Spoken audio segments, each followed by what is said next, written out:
A lot of rhetoric we hear online is that single mothers are less valuable on the dating market. Do you feel like that is fair?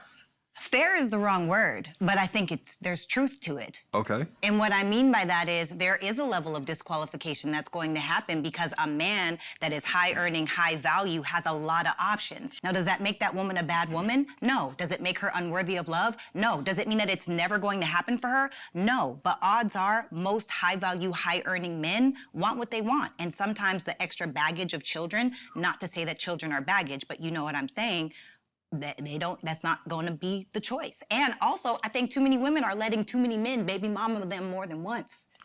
Shout out to the baby mama makers. Having a woman that can change the course of your life emotionally and spiritually, and you disqualify her because she has a child that can also guide you in your personal, financial, and spiritual journey. At some point, we have to level up emotionally, physically, and spiritually. Yes. And acknowledge that children are not the standard to disqualify a woman.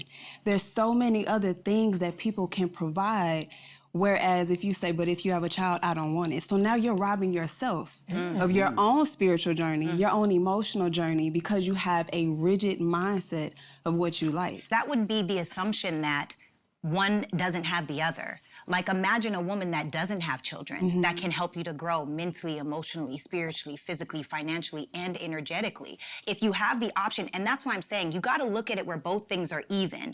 It's not to say that women that have children are worse and women that don't are better. I'm not saying that. I'm just saying the reality of a good woman that comes into your life, if a man is blessed enough to actually get a good woman that wants him to grow and wants to evolve and wants to be in her feminine and wants to submit and all of these different things, then that's a blessing in itself. However, if a man has all the options, why would he choose a woman that already has children? Option doesn't mean that that's who you were ordained to be with. I agree. So you can have many options, but don't let that trick you out of your spot. There's infinite pathways to God. True. Right? Yes. So that means that we're not just paying attention to options, we're paying attention, who is my soul guiding me to? And your soul may guide you to what your desires have absolutely nothing to do with. And I also acknowledge we may be having a conversation about two different people. Yes. So we're talking about on a human level where you just want to date because you got money and you want to have all of these different options.